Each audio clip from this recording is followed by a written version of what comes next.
Auzubillahiminash-shaytanir-rajim. Bismillahir-rahmanir-rahim. Assalamualaikum students, how are you all? Hope you all will be doing well and good.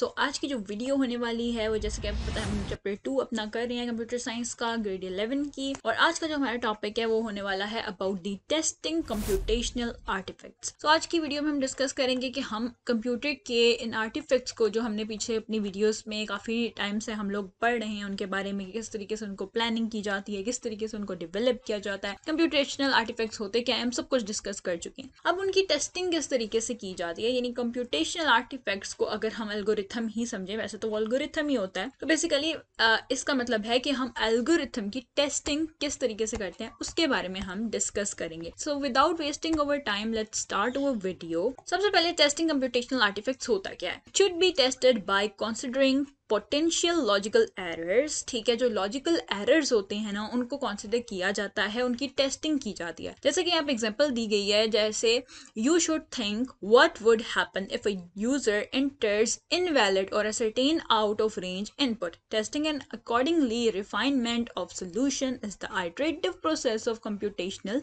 Artefacts. तो इसका क्या मतलब है basically कि example यहाँ पे ये दी हुई है। फॉर एग्जांपल अगर हमने अपना एल्गोरिथम ऐसा बनाया है जिसमें हम दो नंबर को सम कर सकते हैं but they should be integers. ठीक है, वो इंटीजर्स हो सकते हैं, फ्लोट नहीं मतलब उसमें हम फ्लोट नहीं यूज करें, हमारी डाटा टाइप इंटीजर्स की है, हमने फ्लोट डाटा टाइप यूज नहीं की, दैट्स वाई हम डेसिमल्स वाले जो नंबर्स हैं उनको यूजर से इनपुट नहीं करवा सकते, ना उनकी प्रोसेसिंग कर सकते हैं। ठीक है, तो इस केस में क्या होगा, if user enters any invalid number. अब इसमें इनवैलिड नंबर क्या हो सकता है, अगर कोई यूजर पॉइंट में नंबर लिखता है जैसे कि 2.5, यूजर ने एंटर किया नंबर अपना 2.5, तो उस पे अब क्या होना चाहिए एल्गोरिथम में, या तो वो एरर शो कर दे या इनवैलिड नंबर शो कर दे, कोई ऐसी कमांड आ जानी चाहिए उनके इनवैलिड नंबर को एंटर करने की वजह से।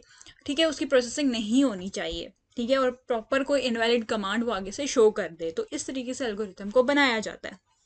अब इसकी टेस्टिंग में क्या होता है, हम टेस्ट करते हैं वेदर हमारे पूरे एल्गोरिथम में, पूरे प्रोग्राम में, पूरी कोडिंग में कोई प्रॉब्लम तो नहीं है, कोई एरर तो नहीं है, और अगर कोई एरर होता है तो उसको हम फिक्स करने की कोशिश करते हैं। बट फिक्स करने से पहले हम टेस्ट करते हैं वेदर हमारा जो स्पेसिफिक एल्गोरिथम है या स्पेसिफिक कोड है वो एग्जीक्यूट हो रहा है हमारे मतलब के, हमारी एक्सपेक्टेशन के हिसाब से या फिर नहीं। तो ये चीज हम इसमें चेक करते हैं थ्रू टेस्टिंग दी कंप्यूटेशनल आर्टिफैक्ट्स और एल्गोरिथम। अब हम बात करते हैं about tracing and algorithm. Algorithm को ट्रेस कैसे किया जाता है, सबसे पहले हम बात करते हैं कि ट्रेसिंग होती क्या है। तो basically tracing of algorithm is also known as desk check और ड्राई रन। आपने ड्राई रन बहुत बार किया होगा, पहले भी जब से प्रोग्राम्स हम लोग सीख रहे हैं, प्रोग्रामिंग कर रहे हैं, प्रोग्राम्स रन करते हैं, तो उसमें हम ड्राई रन भी करते हैं। Dry run is nothing but what कि हम लोग line by line, statement by statement code को जो है एग्जीक्यूट करते हैं अपनी हिसाब से मैनुअली। ठीक है, मैनुअली अपनी रफ नोट्स में आप कर सकते हो, रिटन नोट्स में, जैसे भी आप करना चाहो, तो वो ड्राई रन होता है जो आप खुद से करते हो। ठीक है, उसको हम कहते हैं ड्राई रन। ड्राई रन क्या होता है कि आप कॉपी पे खुद से वन बाय वन कोड को एग्जीक्यूट करते हो। जैसे फॉर एग्जांपल कोई फॉर्मूला वहां पे गिवन है, जैसे a+b, यूजर ने a+b, और इधर हम लोग लिख देते हैं, okay wait, sum equal to हम कर लेते हैं a+b। ठीक है, अब यूजर a की वैल्यू दे, b की वैल्यू दे। ठीक है, अब वो उसमें पुट हो जानी चाहिए, और पुट होने के बाद इसको इसके अंदर स्टोर भी करवाना है। तो इस तरीके से हम ड्राई रन करते होते हैं, ड्राई रन करके चेक करते हैं वेदर हमारा ये प्रोग्राम जो है वो लाइन बाय लाइन सही एग्जीक्यूट हो रहा है या हमने कोई लाइन बीच में मिस तो नहीं कर दी। तो ये होता है ड्राई रन। ठीक है, और इसी को हम कहते हैं ट्रेसिंग। ठीक है, और ये होती है एल्गोरिथम की ट्रेसिंग। एल्गोरिथम की ट्रेसिंग इस तरीके से की जाती है, ड्राई रन या फिर डेस्क चेक, दोनों का मतलब एक ही है। The programmers convert the algorithm to code that is ultimately handed over to computer for compilation and execution. अब क्या होता है, जो प्रोग्रामर्स होते हैं वो एल्गोरिथम को कन्वर्ट कर देते हैं कोड में। ठीक है, एल्गोरिथम क्या है, हमारा स्टेप बाय स्टेप स्ट्रक्चर, जैसे हम पीछे पढ़ के आ रहे हैं। ठीक है, अब ओरिजिनल कोड में उसको प्रोग्रामर कन्वर्ट कर देता है। ठीक है, और हैंडेड ओवर कर देता है कंप्यूटर को एग्जीक्यूशन के लिए। ठीक है, यानी सबसे पहले वो एल्गोरिथम उठाएगा जो भी उसने स्टेप्स लिखे हुए हैं, उनको वो कोड में कन्वर्ट करेगा, और यही बेसिकली ड्राई रन होता है। ठीक है, ड्राई रन क्या होता है कि आप कोड को लाइन बाय लाइन चेक करते हो मैन्युअली खुद से। ठीक है, एक होता है खुद से चेक करना और एक होता है कंप्यूटर को दे देना, कंप्यूटर ही आपको उसमें से एरर फाइंड करके दे देता है। कुछ सॉफ्टवेयर अगर आप लोगों ने यूज किए हो, हमने किए भी थे पहले, पाइथन के भी और सी लैंग्वेज के भी, तो उस केस में क्या होता है कि जब आप उनको यूज करते हो तो उसमें वो एरर खुद आपको शो कर देता है कि लाइन नंबर 6, लाइन नंबर 5, जिस भी लाइन में एरर होता है वो शो कर देता है इसमें यहाँ पे इनवैलिड कमांड या इनवैलिड स्टेटमेंट या इनवैलिड फॉर्मूला अप्लाई किया गया है और यहाँ पे दिया गया है। ठीक है, तो वो चीज़ जो है कंप्यूटर खुद भी बना देता है थ्रू एग्जीक्यूशन, आपको ड्राई रन होके वो चीज़ पता चल जाती है। तो ये भी ट्रेसिंग ऑफ एल्गोरिथम आता है। तो एल्गोरिथम को ट्रेस किया जाता है वेदर एल्गोरिथम सही था कि नहीं था। ठीक है, तो एल्गोरिथम को पहले कोड में कन्वर्ट किया जाता है और कंप्यूटर को दे दिया जाता है, कंप्यूटर उसको एग्जीक्यूट करके आपको उसमें एरर हो तो शो कर देता है। But before going to write code for an algorithm we manually verify that the algorithm works correctly. वही चीज़ मैंने आपको बताया कि हम मैनुअली चेक करते हैं एल्गोरिथम को, वेदर हमारा एल्गोरिथम जो है जब वो कोडिंग में हम उसको लेके जाएंगे तो वो सही काम करेगा कि नहीं करेगा। कोड करने से पहले हम अपने एल्गोरिथम को चेक करते हैं कि एल्गोरिथम में जो हमने स्टेप्स प्रोवाइड किए हैं उसमें कोई स्टेप मिस तो नहीं है। जैसे अगर मैंने डायरेक्ट इनपुट दी है ए और बी की और ना मैंने यूजर को बोला है कि एंटर करो ए की और बी की वैल्यू, ना मैंने खुद ए और बी की वैल्यू दी है, तो मुझे एरर ही आना है ना। एंड पे वो कहेगा मैं किस चीज का सम करूं, ए और बी तो इनिशियलाइज किए ही नहीं गए। तो ये चीज़ जो है ड्राई रन के थ्रू आपको पता चलती है वेदर आपका कोई स्टेटमेंट, कोई चीज़ मिस तो नहीं है, कोई चीज़ एक्स्ट्रा तो नहीं ऐड कर दी गई। तो ड्राई रन के थ्रू आप manually one by one, line by line, word by word चीज़ को चेक करते हो। Now for this purpose, trace method, ये trace method होता है and it is used that hand simulate the execution of your algorithm. Keep change track of variable values and flow of logic control. ठीक है, तो वही hand के साथ आप इसको simulate करते हो। simulate का मतलब यही होता है कि ओरिजिनल से पहले चीज़ को खुद से वही ड्राई रन करना, एग्जीक्यूट करना। ठीक है, तो आप खुद से उस चीज़ को करते हो और फिर आप चेक करते हो, ट्रैक करते हो वेरिएबल की वैल्यूज़ को और जो भी लॉजिक कंट्रोल आपने यूज़ किए हुए हैं, फॉर लूप्स यूज़ किए हुए हैं या कोई और लूप यूज़ किया हुआ है, इफ़ कंडीशनल की जो स्टेटमेंट्स यूज़ की हुई हैं, वो सारी आप ड्राई रन के थ्रू देख सकते हो। ठीक है, अब इसके ना कुछ ट्रेसिंग ऑफ एल्गोरिथम के ना कुछ स्टेप्स होते हैं। तो यहाँ पर 6 स्टेप्स बताए हुए हैं कि 6 स्टेप्स के अंदर इस ट्रेसिंग एंड एल्गोरिथम को कन्वर्ट किया जाता है। तो आपको एग्जाम में क्वेश्चन भी आ सकता है कि ट्रेसिंग एंड एल्गोरिथम को कितने स्टेप्स में डिवाइड किया जाता है और उन स्टेप्स को क्या क्या कहते हैं, उनको डिफाइन भी करें। तो यहाँ पे tracing of algorithm involves the following. ठीक है, नंबर ए क्या है कि अंडरस्टैंड द एल्गोरिथम। आपने सबसे पहले क्या करना होता है, फॉर एग्जाम्पल एल्गोरिथम आपने किसी भी चीज़ का लिखना है, जैसे हम एग्जाम्पल ले लेते हैं सम ऑफ 2 नंबर्स। ठीक है, किसी भी 2 नंबर आपने यूजर से लेने हैं, इनपुट करवाने हैं और उनका सम करना है। ये हमारा एक एल्गोरिथम है, कोड है। कोड से पहले एल्गोरिथम लिखा जाता है, आपको पता है, स्टेप बाय स्टेप होता है। तो आपने सबसे पहले अंडरस्टैंड करना है कि हमारा एल्गोरिथम है क्या। क्या है हमारा एल्गोरिथम एग्जाम्पल में, कि हमें 2 चीज़ों का सम लेना है, 2 नंबर्स का सम लेना है और वो नंबर्स हमने यूजर से इनपुट करवाने हैं, यूजर से इनपुट करवाने हैं और उनका सम लेना है। ये हो गई हमारी अंडरस्टैंडिंग एल्गोरिथम की। तो इसको पढ़ लेते हैं। For tracing is started thoroughly understand the algorithm's logic flow.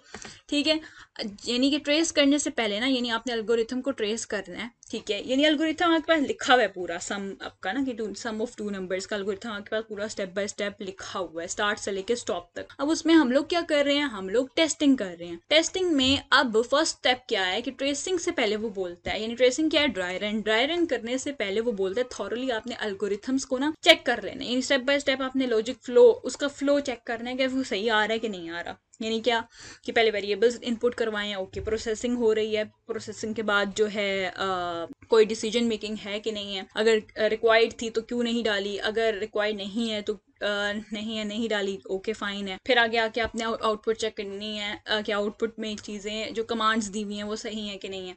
तो इस तरीके से आप एल्गोरिथम को थॉरली चेक करते हो, ये पहली चीज़। फिर दूसरी चीज़ आपने क्या चेक करना है, चूज टेस्ट इनपुट। ठीक है, यानी टेस्ट की जो इनपुट है, सबसे पहले आपने इनपुट्स देखनी होती हैं। ठीक है, to trace the algorithm it requires input, a complete set of input is therefore chosen at this point. ठीक है, तो इस पॉइंट पे ना आपने कंप्लीट सेट ऑफ इनपुट देखनी होती है। यानी फॉर एग्जांपल अब हम बात जैसे कर रहे हैं कि हमारे पास प्रोग्राम है जो कि है सम ऑफ 2 नंबर्स, जो हमने यूजर से लेने हैं। अब यूजर से लेने हैं 2 नंबर्स का सम करना है। कितने वेरिएबल्स हो गए, 3 वेरिएबल्स हो गए। 2 हो गए वेरिएबल्स जो यूजर से नंबर ले लिए, और स्टोर किस में करवाना है, हमें सम के वेरिएबल में, यानी स्टोर भी तो करवाना है ना। स्टोर करवाने के लिए हम एक एक्स्ट्रा वेरिएबल ले लेंगे जो कि सम का वेरिएबल होगा। तो ये 3 वेरिएबल्स यूज होंगे। तो सेकंड नंबर पे हमने क्या देखना है, चूज टेस्ट इनपुट, यानी कि हमें इनपुट्स देखनी है वेदर जो रिक्वायर्ड इनपुट्स हैं वो दी गई हैं, गिवन है, मेंशन है, इनिशियलाइज हुई हुई हैं या नहीं, ठीक है। थर्ड नंबर पे हमने इनिशियलाइजेशन करनी है, initialize the variables and data structure, this helps in setting up the algorithm in its initial state where the algorithm has never run before, ठीक है। अभी एल्गोरिथम अब रन नहीं हुआ, रन होने से पहले ही हमने इनिशियलाइजेशन देखनी है वेदर हमारा जो इनपुट्स हैं वो इनिशियलाइज हुई हुई हैं या नहीं। इनिशियलाइज का क्या मतलब है, फॉर एग्जांपल अगर मैं बोलूं कि ए और बी ही ली हुई है तो क्या यूजर ने ए की वैल्यू बताई हुई है, फॉर एग्जांपल ए की वैल्यू 20 हम दे लेते हैं, बी की वैल्यू 30 दे देते हैं, तो इस तरीके से ये एग्जांपल है, ठीक है। और इस तरीके से यूजर ने क्या वैल्यूज दी हुई हैं ए और बी की, या फिर इसके अलावा वही बात आ जाती है कि इनपुट ली हुई है उससे यूजर से, इंटर उसको बोला हुआ है कि इंटर अ नंबर, ठीक है, यूजर को बोला हुआ है कि नहीं, यानी यूजर से इनपुट ली हुई है कि नहीं, तो उस तरीके में ना वो इनिशियलाइजेशन पार्ट उसमें आ जाता है कि कोई कमांड ऐसी हो कि जिसमें इनपुट करवाई हुई हो हमने वैल्यूज को, ठीक है, वेरिएबल्स जो हैं वेरिएबल्स को इनिशियलाइज करवाया हुआ हो। ये स्टेप इनिशियलाइजेशन थर्ड स्टेप में इस चीज को हम देखते होते हैं। फिर उसके बाद आ जाता है ट्रेस ईच स्टेप। अब सब स्टेप्स को ट्रेस करना होता है। अब हैंड एग्जीक्यूट या ड्राई रन कर रहे हैं, हैंडली कर रहे हैं, हैंड में कर रहे हैं हैंडली, ठीक है, और इसको आप कॉपी में कर लो, किसी और प्लेटफॉर्म में कर लो, नोटपैड में कर लो, इस तरीके से ये होता है। ये कोई प्रॉपर इसका कोई सॉफ्टवेयर नहीं है कि आपको उसी में करना है, ऐसा नहीं है। ड्राई रन जो होता है वो आप नॉर्मल कॉपी में कर सकते हो। Now the hand execute the algorithm step by step, उसको स्टेप बाय स्टेप हैंडली एग्जीक्यूट करो। Tracking the flow of control उसका ट्रैक करो कि वो सही से फ्लो में जा रही हैं चीजें या नहीं जा रही है। For each step of algorithm do the following. अब हर स्टेप के लिए आपने फॉलोइंग करनी है। चीज क्या करनी है, नंबर 1 ट्रैक रिकॉर्ड इनपुट्स देखनी है, write the input values and variables values relevant to that step. उस स्टेप में जो वैल्यूज चाहिए हैं, जो वेरिएबल चाहिए हैं, उनके अकॉर्डिंगली इनपुट प्रोवाइड करो। बिफोर प्रोसेसिंग को करने से पहले डू कंप्यूटेशन या perform the operation specified in that step of algorithm, यानी वो ये कि स्पेसिफाइड जो स्टेप्स हैं उनको चेक करो, ठीक है, और मतलब प्रोसेसिंग से पहले देखो कि क्या जो हमारी इनपुट्स हैं वो हो गई हैं, क्लियर हो गई हैं, और क्या वो हमारे प्रोग्राम के साथ रिलेट करती हैं या नहीं करती है, कोई एक्स्ट्रा चीज तो ऐड नहीं होगी, तो वो इस पार्ट में आ जाता है। फिर अपडेट करने variables, keep an eye on the changes in the variables values and data structure in response to performing operation. क्योंकि जब हम कर रहे होते हैं, जैसे फॉर एग्जांपल अगर हम फॉर लूप यूज करते हैं, फॉर लूप में आपको पता है कंटिन्यूसली वैल्यू चेंज हो रही होती है। अगर फॉर आई इक्वल टू 1 की है, अगर हमने आगे कमांड लगा दी ना I is less than and equal to 10, तो 10 टाइम्स जो है चलेगा और आई की वैल्यू जो है 10 तक चेंज होती रहेगी। तो उस तरीके में आपने उस चीज पे भी आई रखनी होती है, यानी keep an eye on that as well, ठीक है, कि आपका जो वेरिएबल्स हैं उनको अपडेट करने में आपने एक एक चीज को फोकस करना है, एक एक चीज को मेंशन करना है, एक एक चीज पे नजर रखनी है। एंड देन हमारे पास आ जाता है कि गो बाय कंट्रोल फ्लो, और कंट्रोल फ्लो के साथ आपने जाना है, आपने क्या देखना है, सीक्वेंस में स्टेप्स को देखना है। देन आपने लूप्स को यूज करने के, लूप्स यूज हुए हैं, सही यूज हुए हैं, फंक्शन कॉलिंग सही की गई है या रिक्वायर्ड नहीं थी, फजूल में दी गई है, तो उसको आपने हटाना होगा, ठीक है। तो इस तरीके से आप करते होते हो टेस्टिंग के नेक्स्ट पार्ट में आ जाता है हमारे पास रिपीट अंटिल कंप्लीशन। जब तक कंप्लीट नहीं हो जाता तब तक आपने रिपीट करते रहना। जैसे फॉर लूप लगा हुआ है तो जब तक 10 टाइम्स, जैसे था ना आई लेस देन इक्वल टू 10, तो जब तक फॉर लूप 10 टाइम्स तक नहीं चल जाता तब तक आपने रिपीट करते रहना है कंटिन्यूसली। देन आपने वेरीफाई करनी है output at the end, execute evaluate the final output and ensure that it matches over expectations based on the given set of input. जो सेट ऑफ इनपुट्स दी हुई हैं उनकी बेसिस पे क्या हमारी एक्सपेक्टेशन पूरी हो रही है। जैसे हम लोगों ने कहा कि हमें सम लेना है 2 वेरिएबल्स का, 2 नंबर्स का, ठीक है, तो वो सम आ रहा है, हो रहा है या नहीं हो रहा है, तो ये चीज आपने आउटपुट से वेरीफाई करनी होती है। तब आपको पता चलेगा कि वेदर आपने एल्गोरिथम जो है वो ठीक लिखा है या फिर उसमें एरर्स हैं। यहाँ पे उसने छोटी सी एग्जांपल वही दे दी है जो हमने लास्ट वीडियो में की थी अबाउट जीरू, कि जीरू एक कैंगरू था और उसने 1 प्लेस से फ्लोर को उठा के दूसरी प्लेस में शिफ्ट करना था, ठीक है। अब उसमें क्या है, नंबर 1 हमने एल्गोरिथम को ही अंडरस्टैंड करनी है, उसकी टेस्टिंग कैसे करेंगे। सबसे पहले हम अंडरस्टैंड करेंगे एल्गोरिथम क्या है, कि what we need to do, from where we need to pick the floors and to which location we need to plant the floor, ठीक है। तो मतलब मेन हमारी थीम क्या है, हमारी रिक्वायर्ड आउटपुट क्या है, हमें करवाना क्या है, कि हमें क्या चाहिए, हमें कहाँ से फ्लोर को उठाना है, किस लोकेशन में उसको प्लांट करवाना है, ठीक है। और ये दो चीज़ें हैं जो हमें अंडरस्टैंड करवानी है और एल्गोरिथम में, और यही हमारी अंडरस्टैंडिंग ऑफ द एल्गोरिथम है, ठीक है। सेकंड स्टेप पे हमने इनपुट चेक करनी है कि choose test input in the example from floor pickup location, for example 30 दी हुई थी तो सर्व्स एज इनपुट, तो वो ना एक इनपुट का काम करती है, ठीक है। जो फ्लोर पिकअप लोकेशन है यानी जहां से हमने फ्लोर को उठाना है, तो इनपुट क्या है, फ्लोर को उठाना जो है वो एक इनपुट है, और ये इनपुट क्या है जो हमें बताई गई है कि हमने एक जगह से फ्लोर को उठाना है और दूसरी जगह पे प्लांट करवा देना है, ठीक है। यानी यहाँ पे कह लो कि चूज टेस्ट इनपुट जो है वो हमने यहाँ पे वेरिएबल ले लिया ए, ठीक है। और इनिशियलाइजेशन में हमने क्या करना है, initial position of zero and initial position of floor, इसमें आ जाएगी जो फर्स्ट पोजीशन है जीरो की वो आ जाएगी, और इनिशियल पोजीशन ऑफ फ्लोर यानी फ्लोर की एक लोकेशन और जीरो की लोकेशन यहाँ पे आ जाएगी। जैसे हम इसको ले लेते हैं बी और इसको ले लेते हैं सी, ये दो चीज़ें हमारे पास आ जाएगी। अब क्या करना है, trace each step, track record input zeros location को आपने ट्रैक करना है, ये इनपुट्स हैं, ठीक है। इनपुट्स में आपने किस किस की रिकॉर्डिंग मतलब किस किस का रिकॉर्ड अपने माइंड में रिकॉल करते रहना है कि जीरो की लोकेशन क्या है, फ्लोर की लोकेशन क्या है, और यही हमारे इनपुट वेरिएबल्स हैं जैसे हमने इनिशियलाइजेशन स्टेप में पढ़े, ठीक है। तो इनपुट क्या है हमारी मेन, जीरो की लोकेशन और फ्लोर की लोकेशन, ठीक है। ये हमें दी गई है, ऑलरेडी गिवन है, जीरो की लोकेशन और फ्लोर की लोकेशन हमें गिवन है। प्रोसेसिंग में हमने क्या करना है, मूव्स लेने हैं, टर्न्स लेने हैं, कितने टर्न्स लेने हैं, कितनी बार मूव करना है, पिक कहाँ से करना है फ्लोर को, पुट कहाँ पे करना है, ये एक्शन जो है ये प्रोसेसिंग में आएंगे। नाउ अपडेट वेरिएबल्स, वेरिएबल्स को कहाँ कहाँ अपडेट करना है, जैसे जीरो की लोकेशन और फ्लोर की location will be updated after each step movement of zero and floor pick and put action respectively, ठीक है। यानी कि जो जीरो की लोकेशन और फ्लोर की लोकेशन है वो जाहिर सी बात है चेंज हो जाएगी। जीरो फॉर एग्जांपल अगर पोजीशन 0 पे था, ठीक है, आई डोंट रिमेंबर किधर था, आप लोग लास्ट वीडियो जाके देख सकते हैं या बुक में भी आप देख सकते हैं, ऊपर गिवन होगा, ठीक है। तो फॉर एग्जांपल वो 0 लोकेशन पे था तो उसने फ्लोर उठाना है 30 लोकेशन से, जैसे यहाँ पे मेंशन है कि 30 पे फ्लोर को पिक करना है, वो लोकेशन है, ठीक है। अब जीरो ने ऑफ कोर्स यहाँ से जब हिलना है, यहाँ से जब चलना है, मूव करना है, फॉर एग्जांपल राइट डायरेक्शन में मूव करता है या अपने फ्रंट पे मूव करता है, ठीक है। तो क्या होगा, फॉर उसकी जो लोकेशन है वो अपडेट हो जाएगी। यहाँ पे क्या आ जाएगा, 10 आ जाएगा, फिर 20 आ जाएगा, फिर जाके कहीं 30 पे वो पहुंच जाएगा और वहां से फ्लोर उठाएगा और जिस और दूसरी लोकेशन पे फ्लोर को रखना है वो वहां पे जाके रख देगा। तो ये क्या, ये अपडेट करते हैं हम वेरिएबल्स को, वेरिएबल्स की वैल्यूज को अपडेट करते हैं ना। गो बाय कंट्रोल फ्लो, आपने कंट्रोल फ्लो के साथ ही जाना होता है, फॉलो द एल्गोरिथम सीक्वेंशली, ठीक है, सीक्वेंस में ही रहना होता है और 1 by 1 हर चीज को फॉलो करना होता है। देन लास्ट पे हम लोगों ने रिपीट करना होता है कंप्लीशन, जब तक कि वो हमारा काम हो नहीं जाता, जब तक जीरो जो है वो डेस्टिनेशन पे और फ्लोर जो है अपनी प्लेस पे डिजाइनेटेड लोकेशन पर नहीं पहुंच जाता, प्लेस नहीं हो जाता, तब तक जो है हमने ये एक्शन रिपीट करते रहना होता है। और लास्ट पे हम लोगों ने वेरीफाई कर लेना वेदर जो हमारी रिक्वायर्ड एक्सपेक्टेशन थी और आउटपुट थी वो फुलफिल हो गई है, आ गई है या नहीं है। तो ये ऑप्शन यहाँ तक छोटी सी एग्जांपल या नॉर्मल डेली लाइफ की एग्जांपल्स में आप ले सकती हो। ऑफ कोर्स इस तरीके का कोई प्रोग्राम नहीं होता, ये सिर्फ एग्जांपल है और समझाने के लिए बताया हुआ है। तो आई होप सो यहाँ तक आपको समझ आ गया होगा। अब ना ड्राई रन करने के लिए कुछ ट्रेस टेबल भी उसने यहाँ पे बताए हुए हैं कि ट्रेस टेबल्स का यूज कर सकते हो किस लिए, ड्राई रन करने के लिए। तो ये आपका एमसीक्यूज में आ सकता है कि why we use trace tables, या फिर शॉर्ट क्वेश्चंस में भी आ सकता है। तो हम ड्राई रन करने के लिए ना एल्गोरिथम की हम यूज करते हैं trace tables, and can be done with the technique known as the trace tables. These tables show the variables change at each stage in the algorithm. The trace tables generate the output on the given set of the input data to test if algorithm is giving expected output. It also helps to check that our logic is correct and find logical errors if any. कोई भी error होता है तो भी हमें इसकी वजह से पता चल जाता होता है। अब ट्रेस टेबल काम कैसे करता है, सबसे पहले सूडो स्टेप्स यहाँ पे उसने दिए हुए हैं, जैसे ये ट्रेस टेबल है, ओके।